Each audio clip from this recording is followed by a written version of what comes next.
Bonjour et bienvenue sur Théora TV. Aujourd'hui, une émission, importante émission, je crois, un sujet très important, au point qu'on imagine en faire plusieurs émissions, pour tout vous dire. Et aujourd'hui, nous allons aborder la sexualité. Pour m'accompagner dans cette émission, j'accueille Virginie. Bonjour Virginie. Bonjour Cécile, bonjour Laurent, bonjour à tous. Alors Virginie, tu accompagnes les femmes sur les différentes étapes de leur vie et sur ce beau chemin de reconnexion à leur féminin sacré. Tu les aides à s'éveiller, à prendre conscience et à retrouver leur puissance créatrice féminine. Tu accompagnes de façon holistique et systémique et tu accompagnes également les couples. Oui. Donc tu vas pouvoir nous parler de ce rapport entre hommes et femmes. J'accueille également dans cette émission Laurent. Bonjour Laurent. Bonjour, bonjour Cécile, bonjour Virginie, bonjour à tous. Alors Laurent, tu accompagnes par psychothérapie et par hypnothérapie les enfants, les ados, les adultes, les hommes, les femmes, les couples et les groupes aussi. Tu proposes également des soins énergétiques et tu es également coach en entreprise.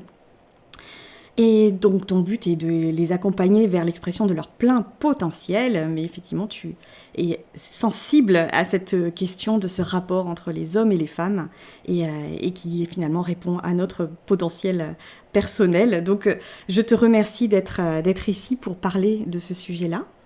On va partir tout de suite finalement dans le sujet et pour essayer de définir un petit peu ce qu'est la sexualité, en quoi on peut finalement aborder l'acte sexuel et puis qu'est-ce que c'est que faire l'amour. C'est des notions qu'on dit régulièrement, c'est des choses qui existent et qu'est-ce que ça veut dire tout ça. Virginie, je te laisse aborder ce premier point. Oui, alors écoute, pour moi je dirais, alors je me suis bien posé la question hier, hein, parce que sortir de la définition justement du dictionnaire, pour moi la sexualité c'est vraiment l'expression physique, physiologique, énergétique de mon amour pour moi et de mon amour pour l'autre. Donc ça a vraiment, voilà, dans le terme de la sexualité, je vois vraiment le lien de l'expression. Après, faire l'amour, ça c'est une expression intéressante parce que l'amour, pour moi, ce n'est pas le sexe. L'amour, c'est bien plus que ça, hein. Ça englobe tellement de choses. Et en même temps, faire l'amour, il y a ce verbe-là de faire, d'être dans l'action. Donc finalement, je me suis demandé si faire l'amour, ce n'était pas démontrer son amour à l'autre. Et quelque part, peut-être une preuve. Est-ce que je prouve mon amour au travers de ma sexualité? Qu'est-ce que je me prouve à moi au travers de ma sexualité? Et finalement, moi, je préfère encore le terme être en amour que faire l'amour. Être en amour, c'est je suis, en fait. Je suis en amour pour moi, je suis en amour pour l'autre, je suis en amour avec l'autre. Donc, ça demande en tant que femme, en tant qu'homme, hein, d'être dans son authenticité. Et pour moi, pour pouvoir vivre pleinement son être en amour, c'est aussi d'être déconditionné. Mais on verra tout ça pendant l'émission. Et au niveau de la femme, j'y vois vraiment, en fait, se révéler en tant que déesse, se révéler en tant que moi, en fait, hein. Je m'aime, moi, je me révèle à moi-même. Alors, le même, on pourrait l'écrire M'-A-I-M-E. Et je me révèle dans mon véritable potentiel à moi-même. Voilà comment je le vois. C'est beaucoup plus complet que la définition du dictionnaire, en effet. Laurent, est-ce que tu veux du coup me dire ce que ça signifie pour toi, du coup, la sexualité, l'acte sexuel et faire l'amour? Vers où tu vas, toi, du coup, dans cette définition-là? Bah déjà, je rejoins Virginie et ce que j'entends derrière, et je suis assez d'accord avec ça, c'est qu'il peut y avoir différentes dimensions dans l'acte, le fait de faire l'amour, de l'acte sexuel. Dimension, c'est-à-dire une dimension, il peut y avoir une dimension biologique, voire physiologique. Et l'acte, alors là, c'est moins glamour, hein, bien sûr, mais c'est tout ce qui concerne peut-être une reproduction sexuée, quoi. Et derrière, on va partir sur des mots tels que reproduction, fécondité, perpétuer l'espèce, parce qu'il y a de ça aussi derrière la sexualité, en tout cas derrière la sexualité masculine, je pense. Mais ça, c'est pas très, très glamour, et je pense il y a moyen de vraiment d'évoluer en termes de potentiel et de conscience que l'on pose dans l'acte sexuel. Et donc, j'ai envie de proposer une définition un peu plus élargie autour de, dans cette sexualité-là, il y a un ensemble de désirs, les désirs pour une autre personne, les désirs d'être en lien, le désir de se montrer, le désir de rencontrer l'autre. Et puis il y a aussi un ensemble de plaisirs, alors procurés par le corps, par les organes, par les zones érogènes. Il me semble qu'il y a aussi des affects dans la relation sexuelle. Il y a des fantasmes, il y a des comportements, il y a des émotions. Il y a tout ça dans la relation sexuelle, dans le fait de faire l'amour. Et, et je rejoindrai vraiment Virginie sur le fait que je crois que le chemin euh, de la sexualité, c'est de passer de l'acte sexuel à l'acte d'amour, dans cette transmission d'énergie-là, de passer d'une énergie où on va être, même si elle est bonne, et parfois elle est vraiment très agréable aussi, où on va être plus dans un rapport physique et peut-être même plus dans le mental, etc., vers une énergie où on va aller se diriger vers le cœur, déplacer notre niveau de conscience là et d'aller dans cet échange-là, dans ce lien-là, vers cette sexualité sacrée dont on parlera probablement comme un fil rouge Oui. tout au long de l'émission. Écoutez, je vous remercie. Ça ouvre encore plus la définition de la sexualité. Et du coup, je voulais voir avec vous pourquoi c'est important. Parce que finalement, on se rend compte que tout le monde en parle, que c'est un sujet, tout le monde en parle, mais pas vraiment, tout le monde en parle en fait. On s'en parle sans s'en parler finalement. Mais c'est une préoccupation, c'est quelque chose qui reste dans la tête. On a envie d'être performant, on a envie de trouver quelque chose, un intérêt ou quelque chose de plus grand. Qu'est-ce qu'on recherche au travers de la réalité, de la sexualité, pardon, et pourquoi c'est tabou? Pourquoi à un moment donné on ne peut pas parler de ça librement avec les gens finalement? Parce que moi je viens d'un milieu du BTP, donc on parlait beaucoup de sexualité, mais c'était pas leur sexualité, c'était une sexualité. Pourquoi à un moment donné on ne peut pas être simplement authentique quelque part avec la sexualité? Qu'est-ce qui se joue? Qu'est-ce qu'on recherche finalement dans cette sexualité? Est-ce que Laurent, tu veux peut-être me parler de ça, de cette culture, entre guillemets, enfin, comment ça s'inscrit dans la culture d'aujourd'hui et comment ça s'inscrit dans notre vie, finalement, dans notre façon de l'aborder. Tu as dit des mots très importants quand tu as présenté ce point-là, et je crois qu'on va pouvoir rebondir dessus. Eh bien, elle est importante parce que je crois qu'il y a une fonction derrière, une fonction biologique, physiologique. Donc, ça fait partie de nous quand même. Pour perpétuer l'espèce, on doit passer par quelque chose qui ressemble à la sexualité, ou à l'acte sexuel en tout cas. Même si aujourd'hui on peut procréer sans obligatoirement être dans l'acte sexuel, proprement dit, mais il y a quand C'est même, vrai. voilà, dans la globalité ou dans la généralité, il y a ça. Je crois que c'est important aussi parce que je pense qu'on sait au fond de nous que l'acte sexuel ou la sexualité, le corps, ce rapport au corps, il est évolutif et il fait partie de notre évolution, notre chemin d'évolution.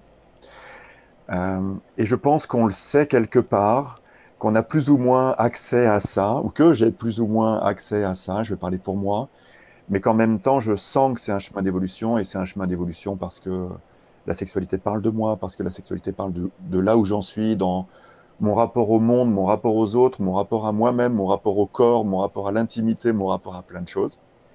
Donc je sais que c'est important, il y a quelque chose d'important derrière, au-delà de l'aspect physiologique et biologique, bien évidemment, qu'il y a de l'ordre d'important ou même de précieux dans la rencontre, et puis dans l'amour, comme l'exprimait Virginie. Donc tout ça, je pense que ça occupe l'esprit, quoi. Il y a quelque chose d'important dans la sexualité. Et puis c'est tabou. Ouais, c'est tabou. Quand c'est tabou, on a aussi envie d'en parler quand même. C'est tabou parce que je crois pour différentes raisons. Parce que même si on n'est pas des bêtes, ça nous renvoie quand même à notre animalité, d'une certaine façon. Et d'aller voir notre animalité, c'est pas obligatoirement toujours très facile. Elle peut être dérangeante, elle peut être troublante, choquante, plaisante, comme je le disais tout à l'heure. Mais tout ça, ça peut venir nous gratter quelque part, nous chatouiller quelque part, ou faire écho à des phénomènes, des énergies, là, des mécanismes à l'intérieur qui sont pas obligatoirement super en paix ou super stables, là, comme ça.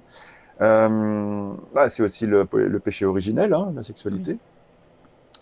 Alors bon, voilà, ça nous renvoie aussi à plein de choses en termes de culture et en termes de passé de transgénérationnel. Ça nous renvoie aussi à notre éducation patriarcale ou judéo-chrétienne, patriarcale. On en a parlé dans d'autres émissions, mais ça vient se jouer là aussi, hein, quelque chose. Moi, je crois que la sexualité fascine, le désir fascine d'une certaine façon. Il est fascinant, hein, d'une certaine façon. Et derrière la fascination, il y a il y a le mystère, ça attire, mais en même temps, ça fige comme ça. Et puis ça séduit, ça subjugue, et puis ça charme, et puis. Mais tout ça, voilà, il y a quelque chose de cet ordre-là derrière la sexualité. Petite parenthèse. Le mot grec phallos se dit fascinus en latin. Donc c'est fascinant, quoi. Il y a quelque chose autour de la fascination. Pour moi, hein, dans la sexualité, en tout cas dans la façon dont je vis la sexualité, ouais, il y a des mystères, c'est fascinant, quoi. Il y a quelque chose de dérangeant et en même temps de très attirant. Euh, voilà, et il me semble que tout ça, là, tout ça rassemblé, ça fait quelque chose d'important dans la vie. Oui, effectivement, une fois que c'est rassemblé comme ça, forcément, c'est important. Virginie, du coup, est-ce que tu veux rajouter quelque chose dans cette idée que c'est une vraie Ouais, préoccupation, que c'est important et finalement, c'est aussi tabou, en tout cas dans ce que vivent certaines personnes et peut-être beaucoup de personnes. Est-ce que tu veux nous en parler? Oui, moi, écoute, à l'invitation de ce point, je me suis vraiment posé la question avec ce regard finalement extérieur à nous et intérieur à nous. Et quand même, moi, j'observe que on en parle dans les magazines, les publicités sont avec des corps dénudés, que la sexualité est très présente, que quand on fait une émission sur ce sujet-là, voilà, ça a de l'audience. Enfin, on sent que c'est quand même présent. Donc, je me suis posé la question, en fait, qu'est-ce qui fait qu'aujourd'hui c'est important? Tu vois, tu nous as posé cette question-là. Sur le moment, je n'avais pas forcément de réponse. Et puis, en me centrant hier, en me posant, je me suis dit, bah, effectivement, je rejoins Laurent, il y a ce côté physiologique, biologique, on est comme programmé à la reproduction. Donc, on a cette injonction un peu ancestrale de perdurer l'espèce. Ça, c'est sûr, c'est quelque chose de naturel pour nous. Donc, forcément, chez l'homme et chez la femme, ça fait partie de notre quotidien, on va dire. Ensuite, il y a quand même pour moi un parallèle avec la société dans laquelle on vit. C'est-à-dire qu'on est quand même pour moi dans une société où aujourd'hui on recherche cette notion d'être bien à tout prix et en même temps une société de consommation. Et mine de rien, le sexe, quand on parle d'orgasme, on est dans une production d'hormones du plaisir. C'est les endorphines, c'est la dopamine. Et l'endorphine, c'est vraiment l'hormone qui va nous permettre de tout relâcher et d'être dans un plaisir, en fait. Oui. Hein. Et dans un bien-être, Voilà. du coup, oui, c'est ça. Voilà, et on peut voir que finalement, on peut s'abonner un petit peu à ce plaisir. On voit bien que les sportifs de haut niveau qui produisent aussi beaucoup d'endorphines, ils ont cet appétit-là. Et quand on fait de la course, on en parle souvent. Enfin, moi, j'ai des amis qui courent beaucoup. Ils m'en parlent souvent, en fait. C'est une telle décharge hein, que ça appelle à y revenir. Et donc, finalement, dans cette société où on cherche à être bien à tout prix, c'est aussi une des réponses potentielles à ça. C'est aussi une décharge. Hein. Il y a quelque chose d'un trop-plein. À un moment donné, on vit des vies super speed, on est peut-être partout, des fois nulle part. Et ça peut permettre aussi une fuite hein, un peu mentale. Moi, je ne suis pas sûre que ce soit la réalité, mais une fuite mentale de cette décharge, en fait, parce que l'orgasme invite à modifier notre état de conscience ordinaire, mine de rien. Ah, voilà. Quand on est... ouais, mais oui, quand on a ces décharges hormonales, finalement, cet état de conscience, il se modifie. Et si on ne sait pas y accéder autrement, ça peut procurer aussi un certain bien-être. Donc, il y a ça. Après, dans les invitations plus personnelles, en fait, c'est vrai que chez l'homme, moi, je rejoins Laurent, il y a beaucoup cet aspect du patriarcat avec cette démonstration. On en parlera dans les croyances, mais depuis des millénaires, en fait, l'homme, avec son affirmation et son autorité, a posé quelque chose comme ça dans la sexualité. Et aujourd'hui, moi, je trouve que les magazines reflètent un homme toujours qui montre une certaine virilité, qui montre une certaine performance au travers de ce qu'il réalise ou dans sa réussite. Il y a toujours des esthétiques, on le voit dans les magazines, on a beau en parler que c'est pas la norme de chaque être humain, il y a toujours des esthétiques un peu parfaites et on montre toujours cet homme fort. Et chez la femme, mais finalement, en réaction à ça, à ce patriarcat-là, on voit une émancipation de la femme. La femme, elle appelle à être libre, de sortir de ces enfermements en fait, dans laquelle elle a pu se placer à un moment donné dans l'histoire, en fait. Et donc, il y a un tel appel à disposer de son corps, à se réapproprier son corps, qu'aujourd'hui, ben, on peut partir dans la réaction, finalement, un peu extrême, et de dire, bah, j'assume mon corps, je me montre plus facilement dénudée. Et après, moi, je me pose la question de où est l'équilibre dans tout ça. Et du côté tabou, en fait, là, je rejoins complètement Laurent, hein. C'est sûr que pour moi, dans notre histoire et dans la société, en fait, qu'elle soit occidentale ou orientale, il y a quand même le courroux, je sais pas si le terme est un peu fort, mais de la religion, quoi. On voit bien à quel point la religion a pu là aussi enfermer, entre guillemets, la sexualité. Et finalement, lui octroyer un rôle qui répond au mieux à la religion, mais qui n'est pas forcément proche de notre réalité, en fait. Donc voilà. Et chez la femme, je voulais quand même dire que c'est tabou parce qu'il y a aussi de réelles violences. Enfin, je ne dis pas qu'il n'y en a pas chez les hommes, hein, parce que j'ai vu des hommes très très abîmés aussi par les violences sexuelles. Mais on va dire que chez l'un et chez l'autre, il y a ces violences qui existent, hein, quand même, hein, que ce soit dans la sphère familiale, dans la sphère maritale, dans la sphère extérieure, hein. Il y a des viols, il y a des incestes, il y a des abus. Et comment parler de la sexualité quand soi-même on a eu ça dans son histoire? C'est un vrai séisme, en fait, hein. Donc il y a toute cette reconstruction. Donc oui, ça fascine. Moi, je suis complètement d'accord avec Laurent, ça fascine. On a envie d'en parler, on a envie d'aller dans le sujet, et en même temps, on peut avoir des freins, de par son éducation ou de par ce qu'on a vécu, en fait. Mais je te remercie. On voit quand même, hein, que c'est pas simple finalement. C'est léger comme sujet, mais c'est pas simple finalement.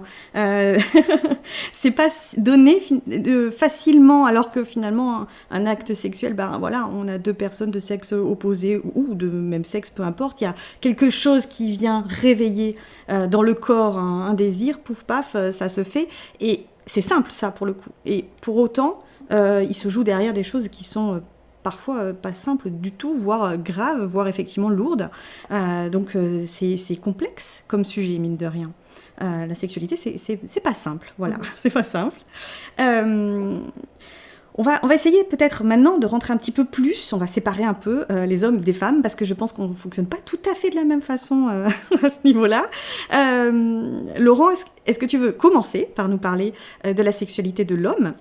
Même si Virginie va venir rajouter son point de vue de femme sur la sexualité de l'homme, et puis on échangera après les rôles. Comment en tant qu'homme je m'identifie, ou je m'identifie pas d'ailleurs, à ma sexualité, et aussi à mon sexe, parce qu'effectivement, il y en a qui leur donnent des prénoms, donc il y a quand même quelque chose qui se joue avec cet organe-là. Enfin, c'est pas forcément évident pour nous les femmes de le comprendre, mais effectivement, il y a quand même quelque chose qui se joue au niveau de mon sexe et de ma sexualité en tant qu'homme. Oui, il y a quelque chose. Alors, on va se séparer pour mieux se réunir, hein. Oui. C'est le principe de l'émission et donc de la sexualité. Non, je plaisante, mais oui, il y a quelque chose qui se joue. Moi, je crois qu'il y a des axes forts pour définir la sexualité de l'homme, ou qui permettent des leviers comme ça, qui permettent des leviers de réflexion de réflexion, de conscience, qui permettent de définir la sexualité de l'homme. Il y a probablement l'estime de soi, l'estime de moi. Il y a mon sexe et moi, le rapport à mon sexe en tant qu'homme. Je pense qu'il y a des notions autour de l'agressivité et de la violence, et peut-être j'en parlerai un peu plus précisément, autour de la performance, autour de la normalité, et puis de mes peurs, de mes hontes, de mes culpabilités. Et tout ça, ça vient définir pour moi la sexualité de l'homme. Ça veut dire que, comme tu le disais, c'est vaste et c'est complexe dans le sens où il y a différentes entrées, il y a vraiment différents vecteurs. D'un point de vue physiologique, biologique, pour y revenir, le sexe de l'homme, les organes génitaux sont à l'extérieur, donc cette action-là, elle va être vers l'extérieur, hein. On va avoir accès à notre extériorité, c'est facile pour nous de regarder, et puis de lui donner un prénom si on veut, mais de se comparer aussi. En tout cas, l'énergie, elle est tournée vers l'extérieur. L'homme, il est émissif, il va expulser son énergie notamment à travers la sexualité, vers l'extérieur, hein. La femme, je crois, le corps de la femme va être plutôt un réceptacle, comme ça, elle va accueillir les énergies. Et ça aussi, c'est une discussion en termes énergétiques. Est-ce qu'on a cette conscience-là quand on fait l'amour, qu'on partage les énergies et on les transmet? Mais bon, donc voilà les grands thèmes pour moi qui vont définir la sexualité de l'homme. Et puis, autour de ces thèmes-là, il y a les peurs. Comment est-ce que je me définis, je m'identifie en tant qu'homme à mon sexe, à ma performance. Si je m'identifie à mon sexe et à ma performance, qu'est-ce que je deviens quand j'ai une panne? Alors même que l'érection masculine, elle est de l'ordre de la neurochimie et de la biologie, hein. C'est pas un muscle que je vais commander, il y a d'autres facteurs qui rentrent en compte.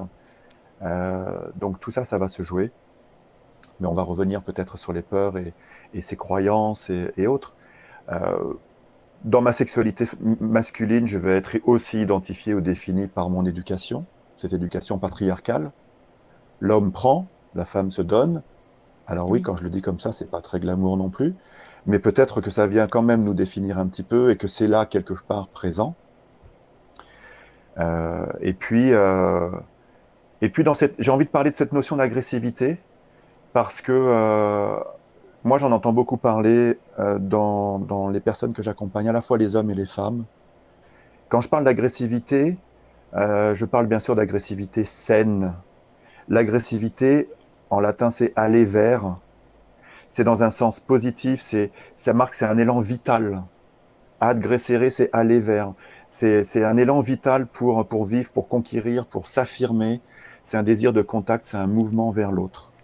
Donc il y a besoin, dans les rapports humains et dans les rapports sexuels, de cette notion d'agressivité, mais encore une fois, chez nous, enfin en tout cas chez moi, elle est entendue d'une façon très négative. Mhm. Et il y a de l'agressivité qui n'est pas toujours saine. On parle pas d'agressivité, on parle d'altération de l'intégrité de l'autre, voire de violence. Mais là, il Oui. n'y a plus de conscience. D'accord? Et c'est ce dont parlait Virginie, et ça, c'est super important. Et je pense qu'on parlera aussi du nom. Comment l'homme, il entend le nom, ou comment la femme, elle pose le nom, et qu'est-ce qui se passe, ou la femme, elle entend le nom dans nos énergies et nos polarités. Et qu'est-ce qui se passe pour nous, et on en a déjà parlé ensemble, Cécile, mais qu'est-ce qui se passe pour nous quand quelqu'un nous dit non? Eh bien, toute la chimie et toute la biologie et toute la programmation, elle vient être remise en cause. Donc ça, c'est pas facile à gérer. Et dans cette notion d'agressivité saine, et ce serait bien de pouvoir en parler ça tranquillement aussi dans les couples, mais c'est pas l'apanage non plus de l'homme, hein, puisque je crois que, enfin en tout cas pour moi, il y a cette croyance que à l'intérieur de nous, on a cette polarité masculine et cette polarité féminine, ces énergies, et qu'on peut passer de l'une à l'autre, et qu'idéalement on passe de l'une à l'autre, aussi dans notre sexualité. Mais en tant qu'homme, c'est pas obligatoirement facile d'aller dans cette énergie féminine, de par la physiologie. Encore une fois, les organes sexuels sont vers l'extérieur. On est moins tourné vers l'intérieur et dans cette intériorité-là, donc dans cette intimité-là. Et puis, on vient de Mars, et Mars, c'est une planète d'action quand même, hein, d'énergie. Voilà, on est dans cette énergie tournée vers l'extérieur. Alors la sexualité masculine, bah, elle a affaire à tout ça, à mon estime, comment je me suis construit, quelles sont les valeurs du masculin qu'on m'a transmis également, de mon père, comment il a transmis le masculin, de ma mère, comment elle m'a transmis le masculin, comment je me suis construit avec tout ça. Euh, voilà, c'est très large, c'est très Oui. vaste, et on peut aller après, de mon point de vue, c'est cet ensemble-là qui définit ma sexualité masculine. Et après, on va voir là où c'est fluide et là où ça coince un petit peu, là où je suis à l'aise et là où j'ai peur, là où c'est ma lumière et là où ce sont mes ombres, hein, pour parler de cette façon-là. Euh, Là où je suis capable d'aller vers l'autre en gérant mon agressivité négative, voire même ma violence. Là où je peux partager mon énergie tout en accueillant celle de l'autre, là où je peux laisser de l'espace sans être dans la domination du masculin comme ça, mais tout en parfois prenant les choses en main, hein, pour pas faire de mauvais jeu de mots, mais en étant dans l'action quand même.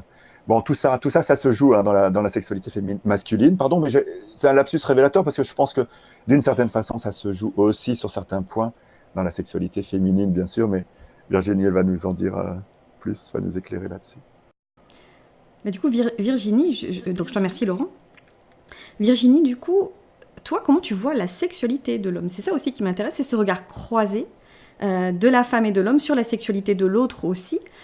Comment tu définirais, toi, avec la vision que tu as, l'accompagnement que tu fais, qu'est-ce que tu vois, toi, de cette voilà, énergie masculine sexuelle? Comment tu le vois, définis, ressens? Écoute, moi je suis un peu bluffée. Laurent, il a vraiment envoyé tout le panel, quoi. Vraiment, je trouve que c'est très très complet tout ce que tu as présenté sur le masculin. Et dans ce que tu as dit, en fait, je retrouve aussi des équivalents dans le féminin, hein. On va dire que de mon regard de femme qui a accompagné les hommes, puisque avant de me spécialiser sur l'accompagnement de la femme, j'accompagnais également les hommes. Et maintenant, j'accompagne plus les couples, hein, puisque vraiment c'est autour de la femme. Donc, j'accompagne aujourd'hui encore les couples. Ce que je vois qui se joue encore beaucoup, c'est ce rôle que l'homme dans son masculin a en termes de responsabilité et qui se joue aussi dans sa sexualité. C'est-à-dire qu'il y a quelque chose comme ça, peut-être un peu ancestral, et puis dans l'éducation, hein, enfin, on en a parlé avec ces transmissions de la religion ou de la société, je dois être à la hauteur d'un tout, quoi. C'est-à-dire pour ma femme, pour ma famille, enfin, voilà, il y a une responsabilité, je trouve, chez l'homme qui est assez importante, de mon regard, hein, oui, oui. de femme, qui parfois est trop lourde. Moi, je me suis aperçue que dans des problèmes d'impuissance, notamment, alors tu as parlé de problèmes d'image de soi, hein, et vraiment, on le retrouve aussi chez la femme, c'est que y a une grande part parfois psychologique, même si je te rejoins, il y a des aspects physiologiques. Ça serait trop simple, hein, sinon. Il y a vraiment une pression parfois, une pression qui est exercée ou que l'homme s'exerce à lui-même, mais des femmes aussi, hein, qui peuvent mettre la pression, hein. On en parle moins dans ce sens-là, mais c'est une réalité. Et il y a aussi cet aspect hormonal, hein, assez différent aussi chez l'homme et chez la femme, avec cette puissance et cette stimulation au désir qui va être la testostérone, je fourche à chaque fois, chez l'homme qui est vraiment différent, enfin j'en reparlerai, c'est l'ostrogène, chez la femme un petit peu l'équivalent, et il y a une notion de puissance aussi, moi je trouve, à travers cet aspect hormonal qu'on retrouve dans le masculin. Mais je suis assez d'accord avec Laurent, c'est-à-dire que pour moi, on a deux polarités à l'intérieur de nous, en fait. On a vraiment le masculin et le féminin. On en a fait des émissions sur le sujet. Alors, je vous inviterai à... D'ailleurs, c'est ça, tout à fait. Nous avons deux thèmes qui sont déjà sortis, donc sur le masculin et sur le féminin. Donc vraiment, allez regarder ces émissions. Prenez les ateliers d'ailleurs, parce qu'ils amènent vraiment à se reconnecter à soi. Donc je vous invite vraiment à aller voir ces émissions-là, parce que je retrouve dans vos propos beaucoup de choses qui sont liées à ces choses que nous avons déjà enregistrées. Donc vraiment, c'est surprenant que la sexualité soit à ce point-là liée à ma féminité et à mon masculin, quoi. Hein. C'est vraiment... ça dépend de ça. C'est un tout, hein. Et de ce regard aussi de femmes qui observent, il y a aussi cet aspect de décharge, en fait, hein. Alors, est-ce que c'est lié ou pas à l'agressivité? Je pense que c'est l'homme qui pourrait mieux y répondre que moi. Mais j'ai vu des femmes avec cette problématique de devoir un petit peu accepter l'acte sexuel parce que son homme avait besoin de décharger. Mais c'est le propos d'une femme, hein. Ce n'est pas forcément la réalité de l'homme.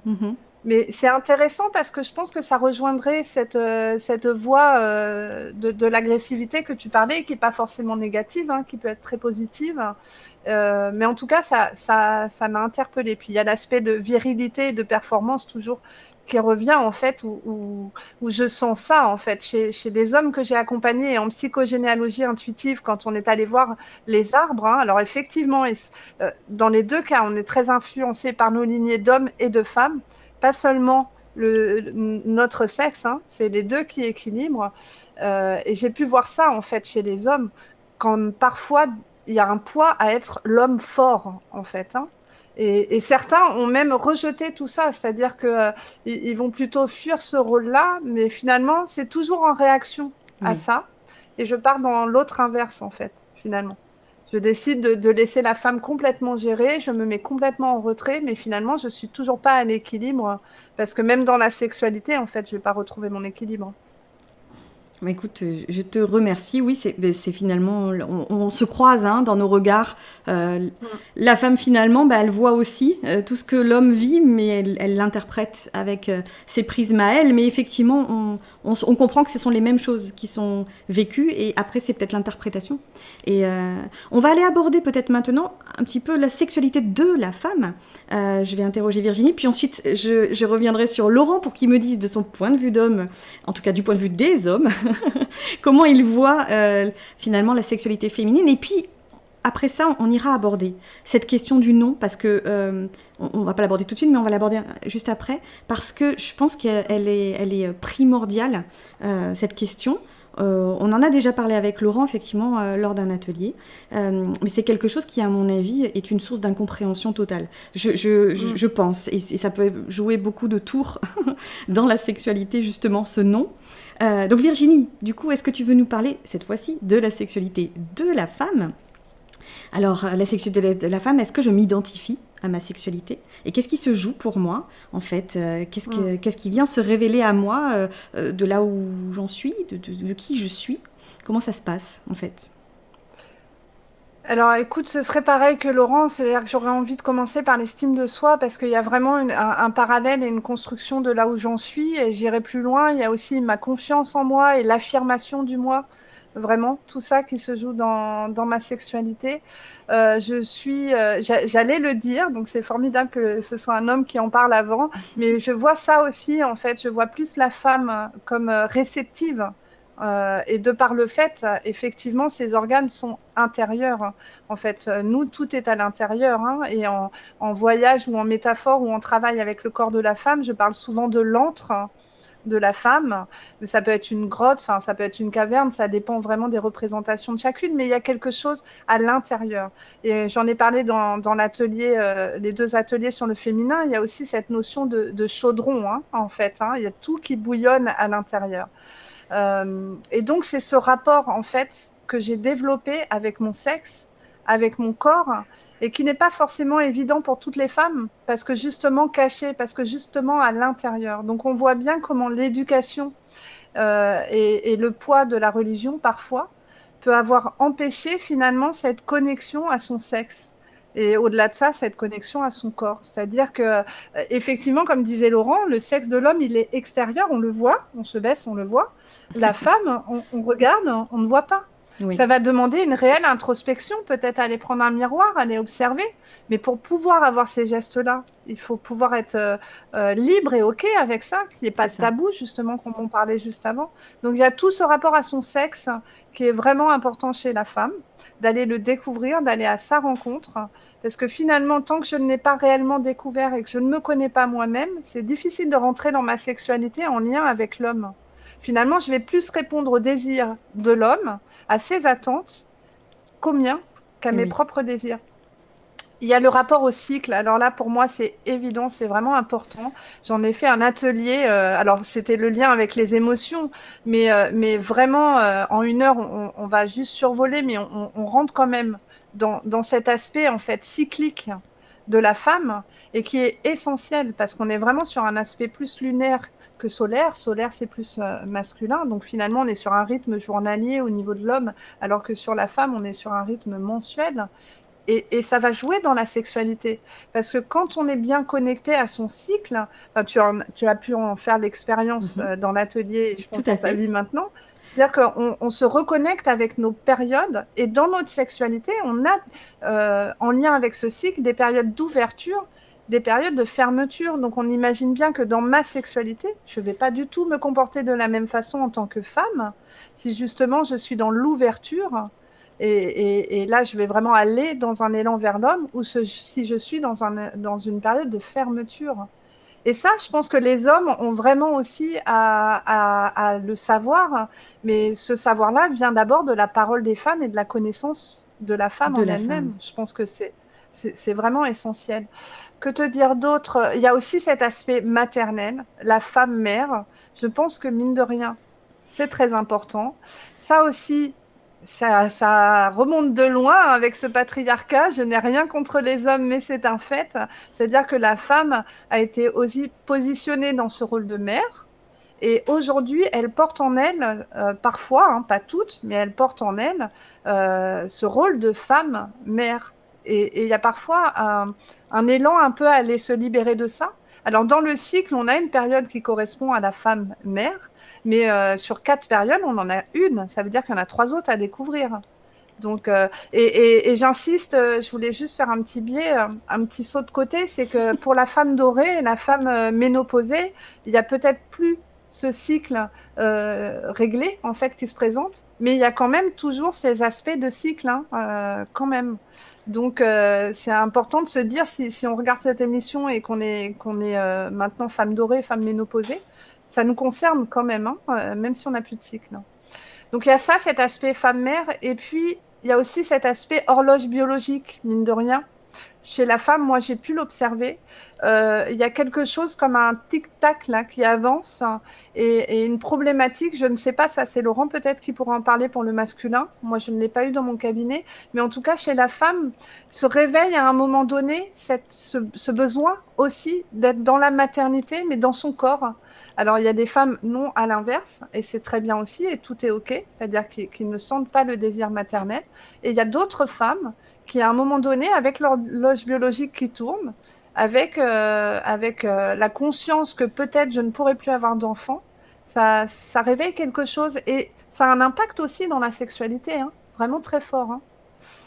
Et puis après, bah, il y a toutes les problématiques autour du corps. C'est-à-dire que quand on est déréglé, les problèmes d'endométriose, les problèmes d'ovaires polykystiques, tout ce qui est mycose, tout ce qui est cystite. Enfin, il y a tout un panel, Oui, malheureusement, de pathologies autour de notre sexe oui, oui. qui est important. Et moi, je travaille beaucoup avec la maladie est un symptôme, puisque la maladie, en fait, hein, et donc elle nous parle. Et on voit à quel point tout ce qui se développe dans cette zone du corps est en lien avec tout ce que je viens de décrire. Et par exemple, la cystite, on est vraiment avec le territoire, quoi. C'est-à-dire qu'à un moment donné, quand la femme ne veut plus du tout qu'on entre en elle, bah, ça peut aller jusqu'au vaginisme aussi, mais les cystites, ça peut être ça, c'est mon territoire. Et quand je ne sais pas dire non, donc je vais rebondir sur le non, je vais laisser la parole au non, ça peut aussi donner des maladies, quoi. Oui. Bon, je vais m'arrêter, je pourrais en parler pendant des heures. Non, je te remercie beaucoup parce qu'on comprend mieux du coup que la sexualité de la femme n'a strictement rien à voir finalement avec celle de l'homme, même si on est amené à se rencontrer et à vivre ensemble et à partager ces moments de sexualité ou d'amour, suivant où on en est ensemble, bah, finalement, c'est pas forcément facile. Il y a des créneaux, il y a des moments, il y a des périodes aussi émotionnelles, des périodes mentales. Et donc, du coup, c'est pas forcément si facile que ça d'aller se rencontrer. Laurent, est-ce que tu veux peut-être me donner, toi, ton point de vue, ta vision, ton ressenti sur ce que représente la sexualité pour la femme, en tout cas de ce que tu as pu en voir. Et du coup, avec ton prisme d'homme, comment tu le vois, toi en fait, à travers le prisme des hommes aussi. Je te donne beaucoup de pression là et Ouais. beaucoup de responsabilités, mais du coup, voilà, c'est ça. À travers les hommes que j'accompagne et les femmes que j'accompagne. Ouais. Et puis ma paire de lunettes également. Mais bah, il y a des, pour moi, en tant qu'homme, c'est une sexualité dans ses spécificités, hein, dans ce qu'a exprimé Virginie. Il y a des choses qui sont communes et puis des spécificités que je ne vais pas obligatoirement connaître ou que je ne vais pas obligatoirement comprendre parce qu'elles ne sont pas accessibles pour moi naturellement. Le lien à la nature, le lien au cycle, le lien aux lunes, euh, tout ça, les hommes, bah, on peut le comprendre intellectuellement, mais on ne le vivra jamais dans notre corps. Donc ça, c'est différent pour nous. On peut essayer de se mettre à votre place. Encore une fois, on ne le vivra jamais dans votre corps. La maternité, c'est pareil, on ne la vivra jamais dans notre corps. On peut la fantasmer, l'imaginer, mais cette puissance de création-là, nous, on ne la vivra jamais. Bon, et donc vos cycles, on les vivra jamais, donc on ne sait pas ce qui se passe à l'intérieur en termes d'hormones, en termes de cycle, hein, voilà, et tout ce que ça veut dire. De la même façon, l'intériorité, l'intimité, l'intériorité, ça se passe beaucoup à l'intérieur, même s'il y a quelques éléments extérieurs, mais ça se passe quand même beaucoup à l'intérieur. Eh bien ça, on n'a pas non plus tellement accès, nous. En tout cas, c'est pas naturel pour nous d'avoir accès à ça. Ça veut dire qu'on la comprend pas obligatoirement, on la connaît pas non plus. Alors elle peut être un peu mystérieuse, cette sexualité-là. Et ça peut faire partir des peurs du masculin, hein, de l'énergie, enfin ouais, de l'homme, du masculin, au regard de la sexualité féminine, c'est qu'on ne la connaît pas beaucoup, on ne la comprend pas beaucoup. Donc oui, c'est à vous de nous initier. Et là, la femme, elle a une responsabilité. Je pense qu'elle a une responsabilité à double titre. Elle a une responsabilité, de toute façon, en termes d'amour, elle a cette responsabilité d'initier le monde. Ça, moi, j'en suis convaincu. Et en termes de sexualité, de nous initier, nous, les hommes. Voilà, encore faut-il que l'homme soit capable d'entendre, hein, et qu'il sorte d'un schéma et d'un enfermement et d'un conditionnement dont on a déjà parlé à maintes reprises, mais cette éducation patriarcale, ok, il faut qu'on arrive à sortir de ça, sans perdre qui on est, mais quand même d'avoir un petit peu plus accès à d'autres choses. Et puis, je crois qu'elle a la responsabilité aussi, du coup, de fait, peut-être de reprendre la responsabilité de son désir et de son plaisir, et donc de sa sexualité. Et ça veut dire, mais c'est l'homme comme la femme, mais peut-être autant la femme, peut-être plus la femme, de devoir contacter ses peurs face à l'homme. Et moi, c'est ce que je vois quand j'accompagne les femmes, c'est les peurs d'exprimer totalement son désir, son plaisir, par peur du jugement, de l'éducation, du contrôle, etc. Elle va minimiser ce qu'elle peut ressentir ou ce qu'elle aurait envie d'exprimer.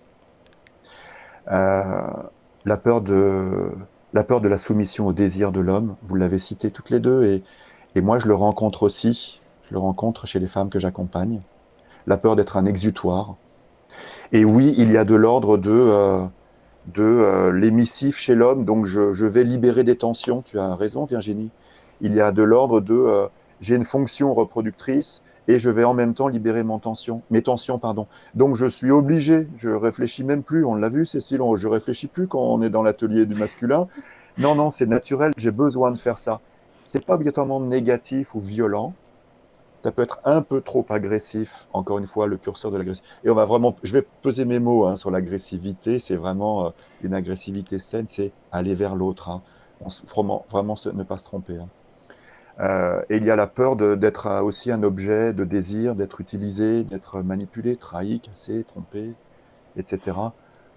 En plus de l'inceste, en plus des attouchements, en plus des viols, qui sont quand même et des violences, et c'est pas simplement ça, c'est même au-delà, hein. Je crois qu'il y a, je lisais 71 femmes qui ont été tuées dans leur rapport au jour d'aujourd'hui, de l'année en France, dans leur couple. Donc il y a une vraie violence, donc il y a des vraies peurs derrière. Et bien l'homme, il voit tout ça en face aussi, et il voit sa responsabilité, comme disait Virginie, son rôle, sa performance. Il est là, il doit être là, il doit remplir son rôle d'homme. Bon, ça veut dire, ça fait encore beaucoup de choses à gérer. Mais je crois que moi, je vois tout ça en tant qu'homme, dans les personnes que j'accompagne et dans ma vision aussi, dans mon intimité aussi, hein, dans ma famille, dans mon couple. Je vois tout ça aussi. Je peux rajouter quelque chose, Cécile? Bien sûr, je t'en prie. Pour rejoindre Laurent, en fait, je pense qu'effectivement, les femmes ont à initier les hommes, mais le rôle des hommes aussi, c'est de s'ouvrir à cette parole-là. C'est-à-dire que moi, j'ai observé aussi des hommes qui mettaient ça à distance, en disant, ça, c'est l'affaire des femmes. Parce qu'effectivement, il y a cette non-compréhension de qu'est-ce que c'est, hein. Pour parler de Mars et Vénus, effectivement, c'est pas le même langage, hein. Donc, on a besoin de trouver un langage commun.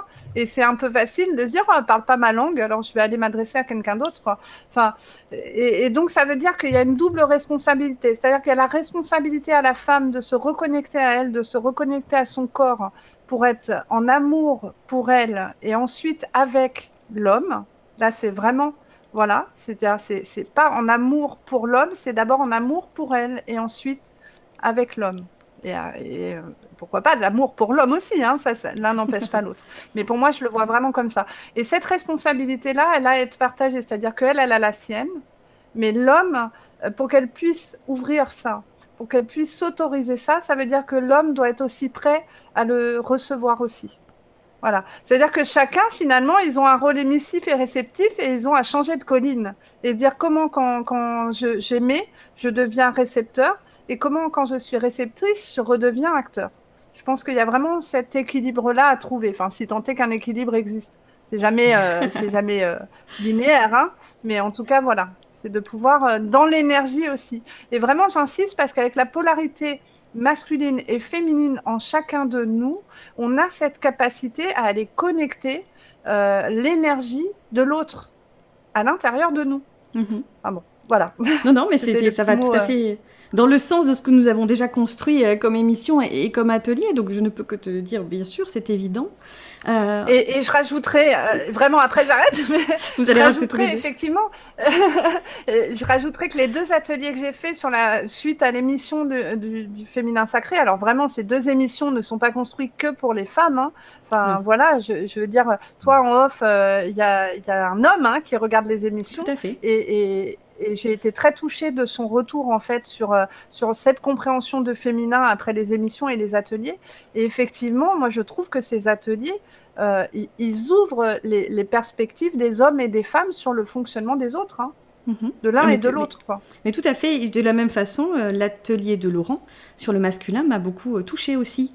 Et m'a fait voir les choses sur un autre angle auquel je n'accédais pas, effectivement, de façon naturelle. C'était pas si simple que ça. Mais d'aller chercher en moi mon masculin. Alors, je vous le dis, c'est Jon Snow, mon masculin, mais voilà. C'est d'aller chercher mon masculin à l'intérieur de moi. J'ai pu accéder à une compréhension de mon mari. À quelque part, en tout cas, j'ai pu ressentir quelque chose de particulier que peut-être jusque-là, je n'avais pas compris. Et donc, c'est intéressant, oui, de jouer avec ces énergies masculines, féminines en chacun de nous pour pouvoir accueillir l'autre, comprendre l'autre et finalement trouver un espèce de terrain au milieu où on va jouer comme ça à se trouver et à se rencontrer. Laurent, tu voulais rajouter quelque chose? Oui. Oui, ce que tu dis, ça illustre vraiment ce que vous dites toutes les deux. Il y a une co-responsabilité et une co-création quoi, dans l'acte, dans le rapport sexuel entre les 2 personnes ou entre les partenaires. Et ça, c'est vraiment super important de le mentionner. Et ça m'invite là à aller parler des polarités, des énergies et aussi du nom, de ce respect-là, de cette co-responsabilité-là en fait. On va aborder ce sujet-là maintenant, si vous voulez. Alors, c'est un sujet, effectivement, que je n'avais pas forcément inscrit dans les trames de cette émission, mais c'est tellement évident et c'est vrai que, du coup, on l'a déjà abordé. Donc, pour vous raconter un petit peu pourquoi j'en arrive à aborder ce sujet du nom, je suis allée connecter à ma part intérieure, à mon intériorité, et je suis allée jouer un jeu de rôle dans l'atelier de Laurent. Et ma question était comment dire non, en fait. J'ai mon homme qui vient vers moi, plein d'amour, et moi, je ressens pas l'envie, et je ressens pas le désir, et je ressens pas... Et comment je dis non? Donc j'ai été dans mon rôle à moi, de dire non, et puis après, je suis allée jouer le rôle d'Olivier. Et là, j'ai ressenti des choses auxquelles je ne m'attendais pas du tout. Un élan de vie, quelque chose de très fort, de très beau, en fait. Je l'ai trouvé très beau. Une absence totale de pensée, ça c'est une évidence. Mais vraiment, à ce moment-là, en tout cas, il y avait un vide total. Mais en tout cas, quelque chose de très beau, auquel moi, j'avais pas compris. J'avais pas réalisé à quel point cette énergie-là, à ce moment-là, était basée sur quelque chose de magnifique, de sublime. Et j'avais pas capté ça. Moi, quand j'étais dans mon nom de femme, j'étais dans mon nom de femme et c'était pas possible, c'était fermé. Et j'avais pas compris, moi, du coup, ce que l'homme pouvait ressentir. Laurent, du coup, est-ce que tu veux peut-être expliquer, du coup, ce nom comment l'homme ressent le nom, quoi? Parce que maintenant que j'ai compris l'élan, à quoi ça correspond, effectivement, le nom peut être perçu de façon très compliquée, en fait.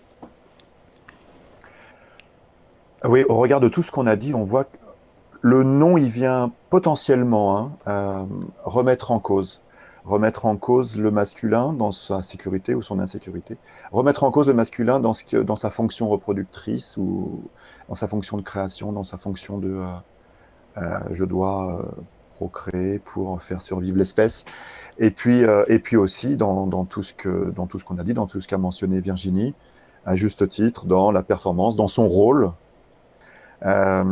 C'est lui qui est dans l'action, c'est lui qui, etc. Il a ce poids-là, il a aussi été enfermé là-dedans.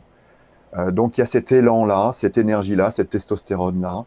Il y a aussi cette volonté cette recherche de je libère les tensions. Hein. Globalement, dans notre vie, qu'est-ce qu'on fait? On essaie de libérer nos tensions. Et ben, dans la sexualité, par l'éjaculation, par l'orgasme, etc., l'homme fait ça. Donc on libère nos tensions aussi comme ça. Donc quand j'ai un non en face, alors que moi, c'est un élan obligatoirement vital, presque. Hein, c'est presque, voilà, je ne peux pas faire autrement. Et d'ailleurs, je ne réfléchis plus. On l'a bien vu, c'est plus. Enfin, c'est mon autre cerveau qui réfléchit. Voilà, c'est pas celui-là. Et c'est pas tout à fait le cœur non plus, même si le cœur il est pas très loin, mais c'est dans un autre ordre, hein, c'est dans une autre dimension. Et le nom, il vient faire écho à ça. Il vient faire écho à ça. Alors là, la responsabilité du masculin, elle est très forte, hein, de se reconnecter au cœur, de se reconnecter au respect, aux limites. Le masculin est là pour protéger dans son énergie positive, il me semble, moi, protéger, mettre les limites, protéger sa famille aussi, se protéger, etc. Et ben là, c'est peut-être pas mal qu'on reprenne conscience de ce rôle du masculin-là, plutôt que de l'autre rôle, et d'accepter les limites que nous pose le partenaire ou la partenaire. Donc voilà ce qui peut se jouer, hein, dans le masculin, dans le non. Et on pense au non sur l'oreiller, là. Hein. Parce que souvent, ce qu'on entend, ce qu'on fait, ce qu'on sait, non tout de suite, d'accord. Mais viens dans mes bras, peut-être dans 10 minutes, ça ira quand même, ce sera peut-être oui. Ou bien c'est C'est non ça. là, mais si, bon, quand même un petit peu, enfin, c'est un petit non ou c'est un vrai non? C'est non. Hein. Et je crois qu'il faut Non, c'est vrai. Hein. vraiment que vous expliquiez. Non, mais c'est vrai, il faut vraiment que vous expliquiez, vous posiez la question aux hommes, qu'est-ce que vous ne comprenez pas dans la phrase? Quand je dis non, c'est quoi les lettres, c'est quoi les mots que vous ne comprenez pas? Et que nous, on arrive à les entendre, et ou que l'autre, en fait, parce que ça peut se passer aussi d'un point de vue homme-femme, ça peut se passer de l'autre côté. Je crois que C'est ce que j'allais dire. c'est souvent comme ça, mais ça peut se passer des deux côtés. Donc il y a cette responsabilité-là dans le couple, et puis ça peut se passer aussi, là on parle de couple hétéro, mais voilà, de couple de même sexe, il peut y avoir le non, et là du coup les genres, ils sont moins marqués. En tout cas, on est moins focalisé sur les genres, on est plus focalisé sur les polarités. Et ça, ce nom-là, ce respect-là, ces limites-là, elles sont super importantes à poser parce qu'elles donnent lieu à beaucoup d'incompréhension dans le meilleur des cas et beaucoup de violence dans le pire des cas. Mm. Je te remercie effectivement d'avoir montré, défini, en tout cas exposé ce nom du point de vue masculin du coup, et d'avoir exprimé quand même que c'est des limites à poser effectivement et qu'il faut se connecter à autre chose quand le nom arrive, le comprendre en tout cas, mais moi évidemment en tant que femme, ce nom il est primordial, il a quelque chose d'important aussi dans le respect que je peux essayer de ressentir ou que j'attends peut-être de mon partenaire. Virginie, est-ce que tu veux du coup nous parler du nom? Oui, oui, oui, tout à fait. Pour rejoindre Laurent, quand même, dans la compréhension du masculin, je pense que l'homme, il a aussi à se poser la question, qu'est-ce qui fait que je ne peux pas respecter ce nom, en fait? Qu'est-ce qui fait que malgré qu'elle me dise non, j'insiste encore derrière? Voilà. Qu'est-ce que ça vient toucher en moi? Qu'est-ce que ça vient résonner en moi? Je pense que il y a cette part de responsabilité-là. Chez la femme, en fait, moi, je ramène vraiment beaucoup au cycle, hein, parce que le cycle est une telle connaissance de soi que ça apporte énormément de réponses, moi, je trouve, aux femmes. Hein. C'est assez incroyable comme quelque chose d'aussi simple que ça. Ça devrait être enseigné à toutes les jeunes filles, en fait. Hein. Quand je comprends comment je fonctionne dans mon cycle, je comprends aussi dans quelle mesure je vais être plus ou moins aussi réceptive et émitive en fait, parce que vraiment j'insiste sur le cycle, il y a des périodes où la femme se retrouve dans cette polarité un peu masculine où elle peut vraiment avoir cet élan à aller vers la sexualité. Et c'est pour ça aussi que les hommes sont perdus. C'est-à-dire qu'ils peuvent avoir leurs responsabilités, comme dit Laurent, mais qu'est-ce que tu n'as pas compris dans mon nom? C'est une très bonne question, mais en même temps, moi, je me suis mise à la place de l'homme. Quand moi, j'ai découvert tout ça, et j'étais plutôt âgée, parce que c'était passé 40 ans. Je me suis dit, mais c'est une telle évidence, effectivement, je comprends que mon mari ou qu'un homme puisse être perdu, parce que dans un même mois, la femme va avoir cet aspect un peu sauvage, un peu j'ouvre ma sexualité, je viens, il y a cet élan un peu hormonal aussi qui nous pousse à reproduire et qui va nous donner envie. Et puis à un moment où on se met un peu plus en retrait, donc on va être encore dans la sexualité, mais un petit peu plus en douceur. Et puis il y a un moment où vraiment, il ne faut pas nous chercher. À ce moment-là, on se coupe complètement. Donc finalement, dans le même mois, j'ai fait des demandes à différents moments et les réactions n'ont pas été les mêmes à ce moment-là. Comment je fais, moi, en tant qu'homme, pour m'y retrouver là-dedans? Donc, il y a cette question, en fait, de ce non, comment je le comprends. Donc, la femme, elle a cette responsabilité de se reconnecter à elle aussi, de comprendre les phases de son cycle. Alors, c'est différent quand il y a un substitut hormonal et quand il n'y en a pas. Hein. C'est-à-dire que sans contraception ou stérilet non hormonal, ça va être différent. Mais on peut quand même comprendre ce qui se joue et on peut vraiment aller travailler avec ce cycle-là, quelle que soit la façon dont j'ai souhaité traiter en fait un peu ma contraception. Et en se reconnectant à ça, je vais pouvoir un petit peu plus facilement expliquer mon non. Parce que peut-être que l'homme a besoin de sous-titres. Voilà, il a le titre, c'est non. Et après, il y a le sous-titre. Voilà, c'est pas la bonne période pour moi. Je suis pas dans ma période d'ouverture. Enfin, moi, j'hésite pas maintenant à le nommer, hein, vraiment, pour aussi rassurer l'homme sur le fait que je l'aime toujours autant, il me plaît toujours autant et que c'est extérieur vraiment à lui, c'est intérieur à moi. Je pense que c'est important de pouvoir poser ces mots-là. Et puis après, il y a toutes ces blessures et ces violences faites aux femmes, parce que c'est aussi une réalité. J'en ai parlé dans les ateliers du féminin, mais ce poids du patriarcat, sans vouloir faire de procès d'intention, fait que les femmes se sont retrouvées femmes-mères dans l'objet reproducteur, femmes-objets sexuels à disposition de l'homme, et en même temps des icônes déesses désirées. Donc, il y avait ou la femme dans mon lit ou la femme que je porte un petit peu au nu comme ça. Et finalement, ça a donné tout un tas de violences un petit peu autorisées, entre guillemets, surtout dans la sphère familiale. C'est-à-dire qu'il y a des femmes qui ont été vraiment abîmées.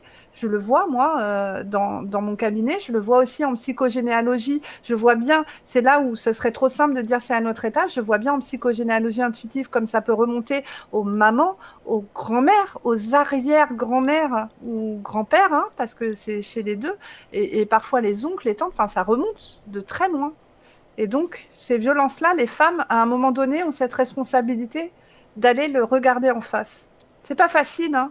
C'est pas facile de savoir qu'on a souffert, pardon, et on peut penser qu'en allant le voir, on va continuer à souffrir. Oui. Mais en fait, à un moment donné, on va toucher sa vulnérabilité pour vraiment se retrouver face à soi-même et se guérir, en fait, hein. Et je pense que quand on va aller voir tout ça, on va pouvoir aussi mieux comprendre qu'est-ce qui fait que je dis non, et aussi d'expliquer à l'homme. Parce que là, c'est pareil. Moi, je me suis retrouvée avec des femmes qui, face à une position dans la sexualité, elles étaient ouvertes, épanouies, et le désir était là, et je commence l'acte sexuel et ça se passe bien. Il y a une position qui rappelle quelque chose ou dans le corps ou dans la tête sur un fait qui s'est passé, et ça se coupe. Et là, la femme, elle ne peut plus rien. Elle s'allonge, elle dit c'est terminé. Comment l'homme le comprend? Et là, elle dit non. Mais l'homme, il ne comprend pas. La sexualité a commencé, c'était OK. Et puis là, c'est non. Et la femme qui peut vivre ça peut être paralysée et pas arriver à expliquer. Donc même là, le non, il est compliqué, quoi. Donc il y a vraiment à aller aussi introspecter sa propre histoire pour pouvoir mettre des mots sur le non autre que les 3 lettres, quoi. Oui, c'est ça. Non, mais c'est intéressant de voir que ça peut venir de bah écoute, je suis en train de faire quelque chose et j'ai pas l'esprit à ça, mais ça peut venir aussi de blessures et de choses qu'on porte aussi dans notre généalogie. Un viol d'une grand-mère peut avoir une incidence importante sur ma sexualité et du coup provoque des non que je ne suis même pas capable moi de comprendre. Et c'est pour ça aussi que c'est important d'aller nous connecter à notre non et d'expliquer finalement à l'homme aussi, et que l'homme soit suffisamment ouvert aussi, effectivement, pour pouvoir entendre pourquoi il y a un non, alors qu'effectivement, il y a 2 semaines, il y avait un oui. Il y a quelque chose qui n'a pas forcément... c'est très important, je crois, ce non, de l'expliquer, que ce soit la femme ou que ce soit l'homme, qui à un moment donné, il y a cette compréhension l'un de l'autre. On a bien vu qu'on était très différents, finalement. On est ensemble, on est dans un lit, on partage des trucs, mais on ne se ressemble pas du tout. Et c'est là où on va pouvoir arriver peut-être à faire des espèces de pas l'un vers l'autre et de compromis pour arriver finalement à atteindre un but commun. Alors ce but commun du coup qui va être le dernier point de notre... Oui, pardon, tu voulais rajouter quelque chose? Pardon, oui, juste, je rejoins vraiment Virginie sur le transgénérationnel et ça, tout ça c'est vraiment très important. Et peut-être ce qui me semblait fondamental, enfin tout est important hein, bien sûr, mais quand même de rementionner, notamment pour les hommes, du point de vue de l'homme, je crois cette co-responsabilité à la fois pour vous les femmes d'expliquer les cycles, vos cycles, ce lien avec la nature que vous avez, ces cycles-là, et nous en tant qu'hommes de les comprendre, de faire l'effort de les comprendre. Ça c'est vraiment fondamental pour expliquer le désir, le plaisir, etc. Et le non et le respect du non.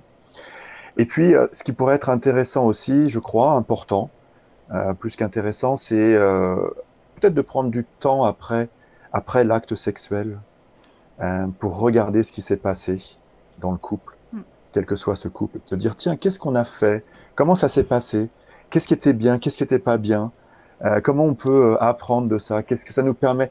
Où est-ce qu'on place notre conscience là-dessus? Est-ce que, voilà, toujours sur la question de la conscience ou du cœur, qu'est-ce qui s'est passé pour nous, quoi, pour apprendre, essayer de ne pas répéter quand ça s'est pas très bien passé. Et puis, voilà, d'aller vers plus de fluidité, de dialogue aussi. Et ça, je pense que ça peut être entendable du point de vue de l'homme, de la femme, j'en doute pas, mais du point de vue de l'homme aussi. Bah, écoute, je te remercie parce que tu fais transition à ce dernier point que je voulais aborder, qui était peut-être du coup justement la sexualité, qui est un chemin d'évolution personnelle et de couple du coup, vers cette fois-ci peut-être une sexualité qui aurait quelque chose de sacré. Je ne vais pas mettre le mot divin parce que là on se rapporte à la religion et que là ça va pas le faire au niveau de la culpabilité d'Ève et d'Adam, mais en tout cas quelque chose de sacré. Donc vraiment, qu'est-ce que ça apporte finalement, cette évolution de l'un de l'autre, hein, dans sa compréhension de soi, dans la compréhension de l'autre, dans la position dans laquelle on va se mettre et dans quel pas on va aller faire vers l'autre. Et finalement, ça peut amener à quoi? Qu'est-ce qui se passe en fait dans la sexualité une fois que on atteint peut-être cet état de conscience et cet état de partage? Qui veut commencer là par contre, je vous sens tous les deux prêts. Allez, c'est parti, Nicolas. Alors ben voilà, Virginie, du coup, est-ce que tu veux commencer? Ah ben Laurent avait levé la main, alors du coup. Ah non, je croyais que tu passais la main, c'est ça, tout à fait. Ah d'accord. Passer la parole. Ok. Ouais.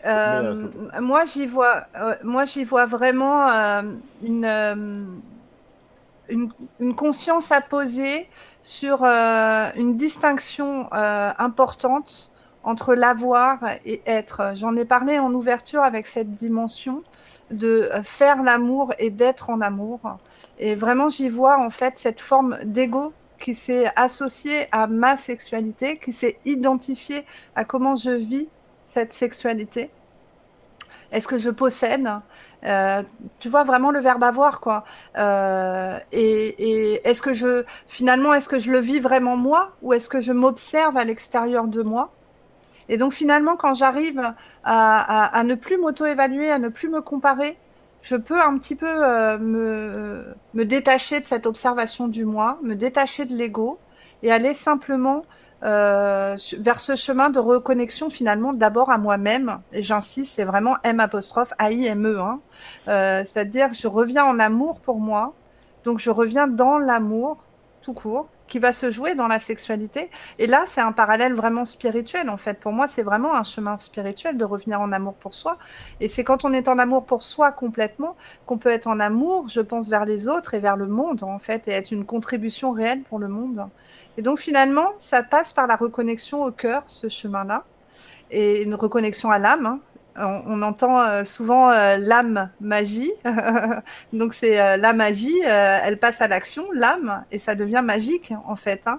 Et ce chemin spirituel, pour moi, ça va emmener finalement, une fois que je me suis reconnectée à moi, je vais pouvoir être en amour avec moi et être en amour avec l'autre et me relier à l'autre et aller finalement sortir de cette sphère de l'ego, du mental, redescendre peut-être un peu plus dans la corporalité, un peu plus dans ce que je ressens plutôt que dans ce que je pense et m'unir en fait à l'autre réellement, que ce soit hétéro ou homo, hein, peu importe, mais je vais aller abandonner un petit peu tous ces schémas-là pour aller être dans l'union avec l'autre et je vais me relier sans attente. Je lâche en fait, je lâche complètement. Je vais juste aller ressentir et vivre ça en cette recherche d'harmonie, d'union, de fusion, mais fusion corporelle, énergétique, mais dans une espèce d'abandon de soi en fait. Et le corps et le cœur ne font plus qu'un. C'est la voix du cœur, quoi, mais qui passe par aussi le corps, l'expression du corps. Je te remercie, c'est effectivement très spirituel, mais ça fait très envie, hein, quelque part. On est dans cette idée de bien-être total, enfin finalement d'union totale, enfin c'est fabuleux, quoi. En tout cas, moi, ça me plaît beaucoup. Laurent, du coup, est-ce que tu veux me parler peut-être de ce chemin d'évolution de soi, de ce chemin d'évolution du couple finalement, et puis du coup de la sexualité sacrée, de ce que tu en vois. Oui, c'est très beau hein, ce qu'a dit Virginie, donc effectivement, ça donne envie. Et je peux que la rejoindre, c'est vraiment un chemin de réalisation de soi, en fait, pour aller vers cette part la plus précieuse de nous, de mon point de vue. Parce que dans la mesure où ma sexualité, elle parle de moi, et moi, je viens de plein d'endroits différents, du transgénérationnel, de ma culture, de mon histoire, de l'histoire des hommes, de l'histoire de l'humanité, etc., mais aussi de mes expériences et de la façon dont j'ai pu faire face et les adaptations que j'ai pu créer au regard des expériences que j'ai vécues. Donc de mon ego, si on veut l'appeler ego, ou des parties de moi, si on veut les appeler les états de moi, ou autre encore. Euh, eh ben, ça veut dire que j'ai besoin d'aller voir ça, d'aller rencontrer tout ça, pour pouvoir être le plus libre possible dans ma sexualité. Ça veut dire qu'en sexualité, et pour moi, la sexualité sacrée, il n'y a rien à prouver. Il y a juste être en relation. Et quand je dis ça, c'est l'homme qui parle, hein, il n'y a rien à prouver. C'est juste être en relation avec moi d'abord, et puis avec l'autre. Et être en relation avec moi, avec la partie la meilleure partie de moi, la plus divine, la plus belle, la plus lumineuse, je ne sais pas comment on l'appelle, tout ça à la fois, ça suppose d'avoir un peu cheminé quand même vers cette partie-là. Et la sexualité sacrée, j'ai vraiment envie de reprendre la définition ou l'idée de Virginie de départ, c'est comment on transforme un acte sexuel en acte d'amour, pour moi. Ça veut dire que l'énergie sexuelle, elle est transformée en énergie d'amour, et l'amour en quelque chose de méditatif, là, voilà, c'est comme ça, là, ça fait comme ça. Chez moi, ça fait comme ça, en tout cas. Et qui donne à la rencontre amoureuse un caractère sacré, c'est vraiment dans cette présence à soi-même, la présence à l'autre. Ça veut dire savoir identifier ses besoins, ses désirs, apprendre à les exprimer, on l'a vu, d'une manière entendable, dans cet espace de rencontre-là. Ça veut dire d'être aussi présent dans l'instant présent, d'avoir cette présence-là dans le moment, écouter son corps, parce que la sexualité, elle passe dans la matière, dans le corps. Au-delà du corps, au-delà de la matière et du corps, il y a de l'énergie. Derrière l'énergie, il y a la conscience, on en a déjà parlé. Et tout ça, ça fait un chaudron, c'est beau. Moi, j'aime bien l'alchimie. Tout ça, ça fait une alchimie. Tu parlais de chaudron tout à l'heure, l'alchimie, c'est chouette, quoi. Je crois qu'on peut aussi rappeler que dans cette sexualité sacrée, il y a pas de but. C'est une rencontre sans but. C'est un voyage, on ne sait pas où on va. On va nulle part, en fait. On n'a pas à aller. Euh, on crée ce lien, et ce lien, il nous emmène vers quelque chose. Et là, on se rend disponible à cette alchimie qui va se créer, une fois qu'on a réussi à faire tout ça, cette alchimie qui va se créer et qui va faire de l'acte sexuel un acte d'amour vers la réalisation, quoi, l'extase, la méditation, la réalisation, voilà. Moi, c'est le souffle créateur, voilà, le souffle de vie créateur. Carrément. Je peux rebondir? Oui, J'ai le droit. tu as le droit. C'est vrai que je n'ai pas du tout parlé de cet aspect énergétique. On n'en a pas parlé dans cette émission, mais je pense qu'il y en aura d'autres à venir, on en reparlera. Mais il y a cette énergie de la Kundalini qui vient vraiment profondément de l'intérieur de nous, qui part du chakra racine sacré, là, dans cet espace du chaudron aussi. Et vraiment, je rejoins cet espace créateur, c'est-à-dire que cette énergie de la Kundalini, elle est faite pour circuler, en fait. Elle est faite pour rentrer comme ça dans notre verticalité et s'expanser, en fait, et pour moi même rayonner. Et d'ailleurs, on peut utiliser cette énergie de la Kundalini à l'extérieur de la sexualité. Mais bon, là, le sujet, c'est vraiment la sexualité. Et vraiment de ressentir cette alchimie énergétique, c'est vraiment, pour moi, c'est ça la voie de la sexualité sacrée, c'est d'aller quand même dans le corps, de repasser dans le corps, parce que vraiment, moi, pour l'avoir expérimenté, j'ai bien vu la différence quand c'est une sexualité mentalisée et une sexualité corporalisée, c'est-à-dire qu'il y a vraiment connecté à ses ressentis intérieurs, extérieurs. Les nommer, je pense que c'est important ce qu'a dit Laurent. Il y a vraiment besoin de cet espace de parole. Il y a vraiment la sexualité sacrée, c'est ça. C'est-à-dire que je n'ai pas de tabou, je n'ai plus de peur. Je peux te parler de moi avec mon cœur. On se parle de cœur à cœur. Et voilà ce que je ressens, sans attente et sans reproche, en fait, finalement. Et pour moi, dans la sexualité sacrée, c'est vraiment je m'ouvre complètement à toi. Et j'ai envie d'aller te rejoindre dans ton corps ou à travers les corps pour se retrouver en fait dans cette union d'alchimie qui va être une alchimie de l'esprit. Et effectivement, quand on arrive à ça, il y a une espèce de reliance à soi, à l'autre, et à quelque chose de bien plus grand que nous, en fait. C'est le waouh que fait Laurent. Oui, je comprends tout à fait. Il y a une espèce de truc qui est au-delà de nous, en fait. Et ça, vraiment, pour l'avoir vécu, je trouve qu'il y a vraiment une dimension que ça ouvre, plutôt que de rester dans la sexualité de corps à corps. Voilà, juste corps à corps et presque mental à mental. Oui. Voilà. Bah, écoute, je vous remercie. Quand je parlais de l'ego tout à l'heure, quand je te parlais de l'ego tout à l'heure, c'est-à-dire que l'ego, on en a besoin, c'est aussi ce qui nous construit et il ne s'agit pas de le mettre complètement de côté, mais c'est de le mettre aussi au service du cœur, en fait, finalement. C'est-à-dire que de se désidentifier pour vraiment aller dans quelque chose de beaucoup plus léger et au service de ce que mon âme est venue incarner et de ce que j'ai besoin de vivre aujourd'hui.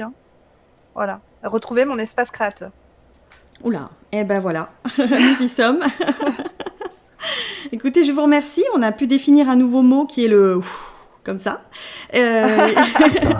qui va rester dans les annales de ces émissions. C'est important, les sensations. Et oui, c'est ça, tout à fait. Elle y est, ça y est. Elle est. Maintenant, on va la définir comme ça. Le mouvement. Je vous remercie en tout cas pour cette très très belle émission sur la sexualité. La sexualité, du coup, ce chemin initiatique, quelque part, de moi à plus grand que moi.